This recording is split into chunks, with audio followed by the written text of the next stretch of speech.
दीवार ते कहीं लिखी छो वाले आहे भी केर को छा लिखल आहे यार कोचे भाऊ भाऊ भाऊ सलाम को भाऊ अस्सलाम वालेकुम सलाम भाऊ ही छा लिखल आहे ही छा लिखल आहे ही तोखे पाण कोन तो अचे हां योर मदर दरपदर तू दरपदर जो खानदान दरपदर तो खा पूछा तो छा लिखला चे दरपदर अरे छा लिखल का मां चवा तो योर मदर मदर मदर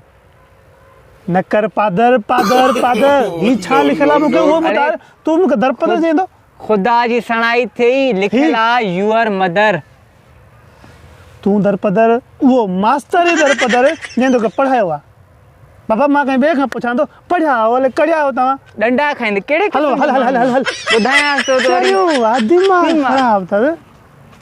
हैं देस तो सही बना मां चवा तो छा लिखला चेंदे जो दरपदर बियो को अचे भला आज ही पढ़ाइणो अस्सलाम वालेकुम भाऊ का सलाम भाऊ तवा यो भला यो का वेस्ट इंडीज आया हो बांग्लादेश आया हो सही मां पाने शिकारपुर जाओ हैं शिकारपुर जाओ जी जी हां शिकारपुर में बंगाली पहुंचियान जी हां अच्छा अच्छा खैर जो को यो ही लेके मुके बुधारो छा लिखला परेशान है छा लिखला ई बा सही लिखला योर मदर दरपदर अरे तू भी चाहिए मुके दरपदर तू भी चाहिए मुके दरपदर पढ़ल आई जी जी हां मां पाने ही मुके बुधार मुख्य चर दरपदर मां पंजे घर खुश ही बुधार मुके छाए सही लिखला योर मदर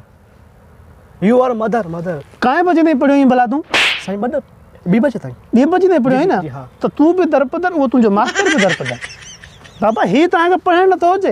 ही स्टूडेंट लगा पे आओ ताके पढ़ण न तो हो जे ना सही लिखला योर मदर हे बांग्लादेश में ता वनी कर खानदान पंजो कय वाले छा जे कोन जे मांडे ता लगो ए ताके पढ़ण न तो जे हेलो हां ता हेलो सफ़ा के माण्हू हितां या त सफ़ा के माण्हू पढ़ण थो जेको सुरीलो को सेबतो माण्हू अचे उन खां पुछा कयां मां त परेशान थी वियो आहियां बाबा लिखियलु छा आहे अस्सलाम वालेकुम छा हाल आहे बाबा ख़ुशि आहियो ख़ैर साईं अॻु में ॿ हमराहनि खां पुछो आहे मूंखे त कोरा ॼट लॻा पे पढ़ियल लिखियल उन्हनि मूंखे न ॿुधायो ही छा लिखियल आहे बाबा मूंखे ॿुधायो ही छा लिखियल आहे लिखियल छा मां भी थोड़ो घट पढ़ला तव्हां बि घटि पढ़ियल लिखियल योर मदर हैं मां पाण वेठो आहियां सदर हाणे शिकारपुर में घणा ई खादान पादर वञाए तो ग्वादर हले त हल न त तू भी खाईंदे पादर भा मिठा